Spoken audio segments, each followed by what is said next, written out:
नमस्कार साथीहरू, स्वागत छ तपाईँहरूलाई मेरो अफिसियल युट्युब च्यानल टेक्निकल बसन्तमा। साथीहरू, टेक्निकल बसन्तको आजको यो भिडियोमा म तपाईँहरूलाई सिकाउने छु कसरी चाहिँ तपाईँले आफ्नो टिकटक एकाउन्टमा एनालाइटिक्स ट्याब ओपन गरेर भिडियोजलाई भाइरल बनाउन सक्नुहुन्छ र आफ्नो भिडियोको पर्फर्मेन्स चेकआउट गर्न सक्नुहुन्छ। सो साथीहरू, भिडियो सुरु गर्नुभन्दा अगाडि चाहिँ तपाईँले यस युट्युब च्यानलमा नयाँ हुनुहुन्छ भने कृपया च्यानललाई सब्सक्राइब गरिदिनु होला। साथै साथीहरू, भिडियो मनपर्छ भने एक लाइक पनि गरिदिनु होला। अहिले चाहिँ सुरु गरौँ आजको video. I got broads in Atlanta, just took the lean in the family, credit cards and the scammers, hitting the licks in the band, legacies. साथीहरू, फर्स्टमा चाहिँ तपाईँले टिकटक एप्लिकेसनलाई ओपन गर्नुहोस्। जस्तो कि यहाँनिर मैले टिकटक एप्लिकेसनलाई चाहिँ ओपन गर्दैछु।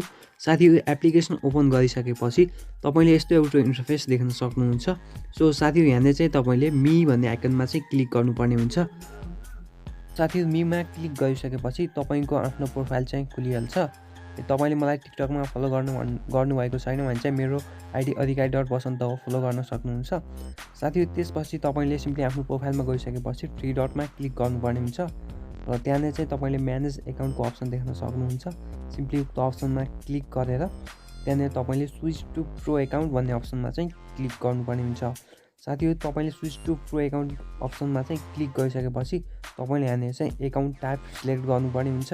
साथीहरू, यहाँनिर चाहिँ तपाईँले क्रिएटर अथवा बिजनेस जुन कुनै पनि अप्सन सिलेक्ट गर्न सक्नुहुन्छ। है तपाईँले बिजनेसलाई रिप्रेजेन्ट गर्नुभएको छ भने चाहिँ बिजनेस सिलेक्ट गर्नुहोस् र तपाईँ क्रिएटर हुनुहुन्छ भने चाहिँ क्रिएटर सिलेक्ट गर्नुहोस्। जस्तो कि यहाँनिर चाहिँ म क्रिएटर सिलेक्ट गर्छु।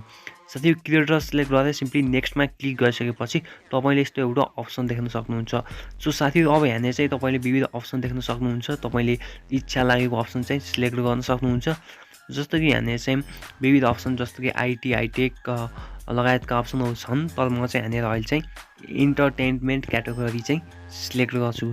तपाईँले पनि आफूले कुन क्याटेगोरीको भिडियोजहरू अपलोड गर्नुहुन्छ उक्त सिलेक्ट गरेर चाहिँ तपाईँले जेन्डर सिलेक्ट गरेर सिम्पली डनमा क्लिक गर्नुपर्ने हुन्छ। साथीहरू, यति गरिसकेपछि चाहिँ तपाईँको एनालाइटिक्स ट्याब चाहिँ ओपन भइहाल्छ। सो साथीहरू, यो ट्याबबाट चाहिँ तपाईँले आफ्नो टिकटक एकाउन्टको चाहिँ ओभरअल पर्फर्मेन्स चेक गर्न सक्नुहुन्छ। तपाईँको follower, video views, profile views लगायतका एक्टिभिटी जति पनि छन् त्यो चाहिँ चेकआउट गर्न सक्नुहुन्छ। लास्ट 7 डेजमा, 28 डेजमा कति फलोवर बढे, कतिजना चाहिँ प्रोफाइल हेऱ्यो त्यो चाहिँ देख्न सक्नुहुन्छ। साथै तपाईँले एउटा नयाँ अप्सन जुन चाहिँ एनालाइटिक्स हो त्यो पनि आफ्नो एकाउन्टमा चाहिँ पाउनुहुन्छ अथवा अनलक गर्न सक्नुहुन्छ। सो साथीहरू, तपाईँले आफ्नो टिकटक एकाउन्टको एनालाइटिक्सको लागि मतलब कि टिकटक एकाउन्टमा कति फलोवर बढे, कति चाहिँ प्रोफाइल भ्युज आए लगायतका डिटेल्सहरू चेकआउट गर्न सक्नुहुन्छ। साथीहरू, तपाईँले यो फिचर सो तपाईँ टिकटक क्रिएटर हुनुहुन्छ भने तपाईँलाई यो एकदम युजफुल ट्याब हुनसक्छ।